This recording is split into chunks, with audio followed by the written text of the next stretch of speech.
రాష్ట్ర ముఖ్యమంత్రి వర్యులు మా నల్లమల్ల ముద్దుబిడ్డ, పాలమూరు ముద్దుబిడ్డ రేవంత్ రెడ్డి గారికి ఉస్మానియా విశ్వవిద్యాలయం నిండు హృదయంతో స్వాగతం పలుకుతున్నది. వారితో పాటు మంత్రివర్గ సహచరులున్నారు, వివిధ హోదాల్లో ఉన్న పెద్ద మనుషులున్నారు, ఐఏఎస్ అధికారులున్నారు. అందరికీ పేరు పేరున స్వాగతం పలుకుతున్నాను. ఆర్ట్స్ కళాశాల తెలంగాణ రక్త మాంసాలతో నిర్మాణమైన ఆర్ట్స్ కళాశాల ముందు చరిత్రలో 1965లో ఈ దేశ ప్రధానమంత్రి ఇందిరాగాంధీ గారు ఈ ఆర్ట్స్ కాలేజీ మెట్లనెక్కారు. ఆ తర్వాత మొదటి ముఖ్యమంత్రి ఈ ఆర్ట్స్ కాలేజీ మెట్లెక్కారు రేవంత్ రెడ్డి గారు. చరిత్ర మౌనంగా ఉంటుంది, చరిత్ర సంభాషిస్తుంది, చరిత్ర ఒక్కొక్కసారి సంవాదం నడుపుతుంది. అలాంటి చరిత్రలో భాగమవుతున్న ముఖ్యమంత్రి వర్యులు ఎప్పుడో 25-30 ఏళ్ల కిందట గీతమ్మను ప్రేమించాడు, పెళ్లి చేసుకున్నాడు. కానీ ఈ మధ్య ఇంకొక అమ్మాయిని ప్రేమించాడు ముఖ్యమంత్రి గారు. విద్య అనే పేరు కలిగిన అమ్మాయిని ప్రేమిస్తున్నాడు. విద్య, వారు ప్రతి ఉపన్యాసంలో విద్య గురించి మాట్లాడుతున్నారు. నిన్న గ్లోబల్ సమ్మిట్లో కూడా విద్య గురించి మాట్లాడారు. ఆ విద్య అనే అమ్మాయిని ప్రేమిస్తున్నారు. ఆ ప్రేమ వారి గొంతులో ప్రాణం ఉన్నంత వరకు కొనసాగించాలని ఒక టీచర్గా కోరుకుంటున్నాను. మేము ఆగస్టు నెలలో మన విశ్వవిద్యాలయ వైస్ ఛాన్సలర్ గారు కుమార్ గారు నేను కలిసి ఒక అపాయింట్మెంట్ అడిగాం. సాంఘిక సంక్షేమ శాఖ మంత్రివర్యులు అడ్లూరి లక్ష్మణ్ గారి ఆధ్వర్యంలో మేము ముగ్గురం వెళ్ళి సీఎం గారిని, అన్నా ఒక్కసారి ఉస్మానియా విశ్వవిద్యాలయానికి రండి, అక్కడ ఉన్న సమస్యలు చూడండి, ఆ సమస్యలను పరిష్కరించడానికి ఒక ఆలోచన చేయండి, మీరు తలుచుకుంటే విశ్వవిద్యాలయం రూపురేఖలు మారుతాయని మేము ఒక రిక్వెస్ట్ పెట్టగానే ఆయన ఒక మాట అన్నాడు, వైస్ ఛాన్సలర్ గారు, మంత్రి గారు, ప్రొఫెసర్ గారు వస్తున్నా, మీరు ఏర్పాట్లు చేసుకోండి అన్నాడు. ఇచ్చిన మాట ప్రకారం మేము సభలు పెడితే మా దగ్గరికి వస్తే మేము వారికి ఓట్లే ఇచ్చేది లేదు, మేము చందాలు ఇచ్చేది లేదు, మేము డబ్బులు ఇచ్చేది లేదు. కానీ ఇచ్చిన మాట ప్రకారం వచ్చారు. ఆగస్టు 25వ తారీఖు నాడు మన ట్యాగూర్ ఆడిటోరియంలో జరిగిన అద్భుతమైన సభలో వారు మా వీసీ గారు వెనక ముందాడారు డబ్బులు అడగడానికి. అయినా వారే చొరవతో 1000 కోట్లు ఉస్మానియా విశ్వవిద్యాలయానికి ప్రకటిస్తున్నా అనే మాట ఇచ్చారు. ఈ రోజుల్లో ఇచ్చిన మాట మీద నిలబడే రాజకీయ నాయకులు ఎందరండి? చాలామంది ముఖ్యమంత్రులు నేను 30 ఏళ్ల కాలంలో విద్యార్థి రాజకీయాల్లో ఇప్పుడు చూస్తూ ఉన్నాను. ఈ ఉస్మానియా విశ్వవిద్యాలయం 100 సంవత్సరాల సందర్భంగా 200 కోట్లు ఇస్తామని చట్టసభలో హామీ ఇచ్చి మా ఆనాడు 100 ఇయర్స్ వైస్ ఛాన్సలర్ గారు కూడా ఇవాళ అతిథిగా ఇక్కడికి వచ్చారు. మాట ఇచ్చి మాట నిలబెట్టుకోలేదు. కనీసం 30, 40, 60 కోట్లు కూడా ఇవ్వలేకపోయారు. కానీ మొన్న మేము మళ్ళీ వెళ్ళినప్పుడు ఆయన అన్నాడు, 3 నెలల కాలం, ఆగస్టు నుంచి సెప్టెంబర్, అక్టోబర్, నవంబర్, ఇప్పుడు డిసెంబర్లో ఉన్నాం, 3 నెలల కాలంలో జీవో తీసుకొని, మీరందరూ వాట్సాప్ చెక్ చేసుకోండి, 1000 కోట్లకు సంబంధించిన జీవో తీసుకొని ముఖ్యమంత్రి గారు ఇక్కడికి వచ్చారు. ఇచ్చిన మాట నిలబెట్టుకున్న రేవంత్ రెడ్డి గారికి ఒక టీచర్గా, విశ్వవిద్యాలయం ఒకప్పటి విద్యార్థిగా, ఈ విద్యార్థి లోకం 40,000 మంది ఈ యూనివర్సిటీలో చదువుకుంటున్నారు. మీ అందరి తరపున వారికి వందనాలు తెలియజేస్తున్నా. ఇక మిగిలింది 1000 కోట్లతో అందమైన భవనాలు 24 నెలల్లో వారు అనుకుంటే నిర్మాణం జరుగుతుంది. జీవో ఇచ్చారు గనక, డబ్బులు వచ్చాయి గనక 24 నెలల్లో ఇంజనీర్ల పని పూర్తి చేస్తారు. కానీ అన్నా, రేవంత్ అన్నను నేను మొదటి నుంచి అన్నా అని పిలవటం నాకు అలవాటు. 20 ఏళ్ల నుంచి మా స్నేహంలో భాగంగా అన్నా అనే సీఎం గారు, అన్నా భవనాలు వచ్చిన తర్వాత భవనాల్లో నాణ్యమైన విద్యను బోధించే అధ్యాపకులు కావాలన్న మా దగ్గర 1000 పోస్టులు ఖాళీగా ఉన్నాయి. ఇప్పటి వరకు 15 సంవత్సరాల కాలంలో ఒక్క పోస్టు కూడా భర్తీ కాలేదు. మా విద్యార్థులు మీరు ఎప్పుడు అంటూ ఉంటారు, నాణ్యమైన విద్య కావాలంటారు. నాణ్యమైన విద్య కావాలంటే నాణ్యమైన విద్య బోధించే అధ్యాపకులు కావాలి. ఈ వేదిక మీద నుంచి నేను సవినయంగా కోరుకుంటున్నా, అధ్యాపకుల రిక్రూట్మెంట్కు సంబంధించి ఒక 15 రోజుల్లో మీరు ప్రాసెస్ మొదలు పెడతారని మీరు మాట ఇస్తారని కోరుకుంటున్నాను. తప్పనిసరిగా చివరికి ఒక్క మాట చెప్పి ముగిస్తా. మేము మొన్న వీసీ గారు నేను వెళ్ళాం ఈ సమావేశానికి ఆహ్వానించడానికి.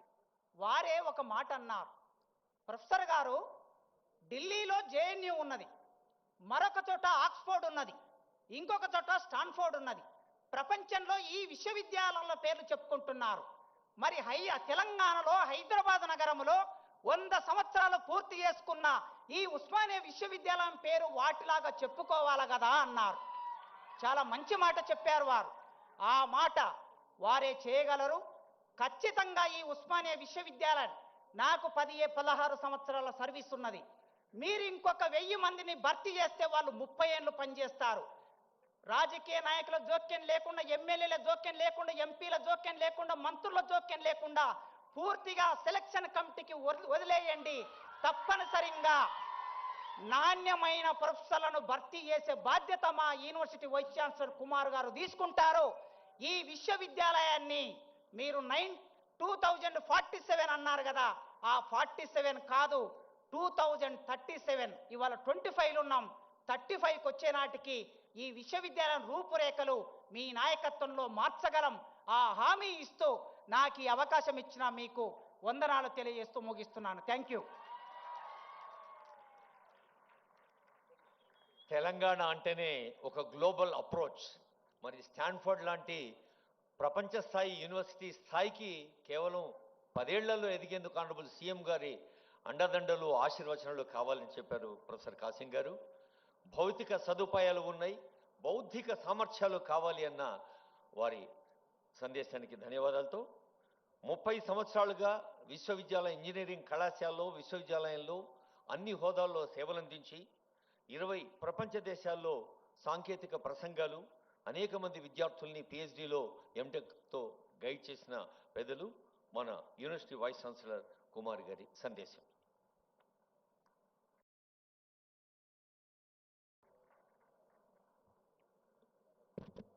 అందరికీ నమస్కారం. ఉస్మానియా విశ్వవిద్యాలయ icon arts college building Telangana రాష్ట్ర అస్తిత్వ చిహ్నం, ప్రత్యేక తెలంగాణ రాష్ట్ర ఉద్యమ కేంద్రం, ఉద్యమాలే కాదు ఉపాధి అవకాశాలకు అడ్డా, 108 ఏళ్ల సుదీర్ఘ తెలంగాణ విద్యా వారసత్వానికి నిలువెత్తు రూపం, ప్రతిష్టాత్మక ఆర్ట్స్ కళాశాల వేదికగా ఉస్మానియా విశ్వవిద్యాలయాన్ని ప్రపంచ స్థాయి విద్యా కేంద్రంగా తీర్చిదిద్దేందుకు సంకల్పం తీసుకున్నారు మన గౌరవ ముఖ్యమంత్రి గారు.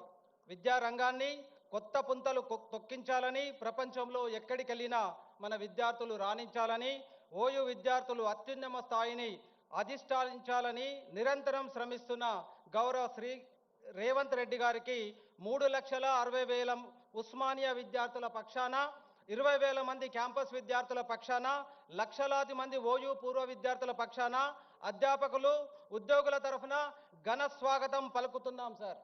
ముఖ్యమంత్రి సలహాదారు శ్రీ కేశవరావు గారు, అలాగే వేదికను అలంకరించిన అందరూ మంత్రివర్యులు, పెద్దలు, ఇతర పెద్దలకు అందరికి కూడా వెల్కమ్ చెప్తున్నాను. అలాగే ఆయా ఫ్యాకల్టీల డీన్స్, ప్రిన్సిపల్స్, విభాగాధిపతులు, బోర్డ్ ఆఫ్ స్టడీస్ చైర్మన్లు, డైరెక్టర్లు, విశ్రాంత అధ్యాపకులు, ఓయూ బోధనేతర సంఘాల ప్రతినిధులు, పూర్వ విద్యార్థులు, అధ్యాపకులు, ఉద్యోగులు, పరిశోధకులు, మీడియా ప్రతినిధులు అందరికీ నా యొక్క నమస్కారం. ఇవాల్టి ఈ కార్యక్రమానికి హాజరైన ప్రతి ఒక్కరూ ఓ చారిత్రక సందర్భంలో భాగస్వాములు. సుదీర్ఘ విరామం తర్వాత స్వయంగా ప్రభుత్వమే ఉస్మానియా విశ్వవిద్యాలయానికి వచ్చి సమస్యలు పరిష్కరిస్తామని చెప్పడం మనమంతా సంతోషించదగ్గ పరిణామం. కేవలం 6 నెలల వ్యవధిలోనే రాష్ట్ర ముఖ్యమంత్రి గారు రెండోసారి ఓయూ పర్యటిస్తున్నారు. అది కూడా అత్యంత సాదా సీదాగా.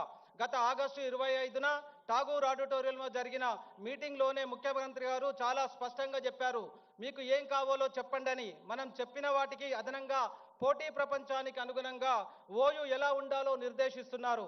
వారం వారం స్వయంగా సమీక్ష చేస్తూ ఓయూ కోసం ఏం చేయడానికైనా సిద్ధమే అని సంకేతాలు ఇచ్చారు. అందుకు అనుగుణంగా కమిటీలు ఏర్పాటు చేశారు.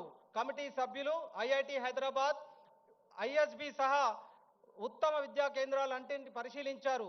ఓయుకు కావాల్సిన వసతులు, ఇతర రీసెర్చ్ ల్యాబొరేటరీలు, క్రీడా సౌకర్యాలు, మంచి అకాడమిక్ వాతావరణం కల్పించడానికి అవసరమైన సూచనలతో సమగ్ర నివేదిక రూపొందించారు.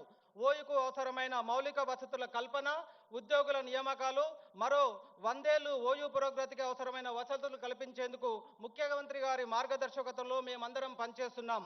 1000 కోట్ల నిధులే కాదు, దిశ దశ ఉన్న ప్రతి అవసరాన్ని తీరుస్తామని, తెలంగాణ విద్యా వ్యవస్థ బాగు కోసం, విద్యార్థుల భవిష్యత్తు కోసం ఎంతైనా ఖర్చు పెట్టేందుకు సిద్ధంగా ఉన్నామని ముఖ్యమంత్రి గారు పదే పదే చెబుతున్నారు. ప్రస్తుత పరిస్థితుల్లో ఉస్మానియా విశ్వవిద్యాలయం నడపడం అంటే కత్తి మీద సాము లాంటిదే. ముఖ్యమంత్రి గారి ధైర్యం, చొరవ, దిశానిర్దేశంతో, ప్రగతిశీల నిర్ణయాలతో ఓయును ఉరకలెత్తిచ్చే సాహసం చేస్తున్నాం. సహజంగానే మంచి పనులు చేసేటప్పుడు కొద్దిమంది మనల్ని లేనిపోని వివాదాల్లోకి లాగుతుంటారు. కానీ మా ఫోకస్ అంతా ఓయు అభివృద్ధిపైనే. యూనివర్సిటీ ప్రతిష్టను పునరుద్ధరించే ఈ క్రమంలో విద్యార్థి అభివృద్ధి కేంద్రంగా అకాడమిక్ గా తీసుకుంటున్న కొన్ని చర్యలపైన ఇబ్బంది కలిగితే దాన్ని గాయంగా కాకుండా దానిని చికిత్సలో భాగంగా చూడండి అని మనవి చేస్తున్నాము. శతాబ్దానికి పైగా తెలుగు రాష్ట్రాలకు, తెలంగాణ ప్రాంతానికి విజ్ఞాన వికాసాన్ని అందిస్తున్న ఉస్మానియా విశ్వవిద్యాలయాన్ని కాపాడుకోవడం అంటే మనల్ని, మన తెలంగాణను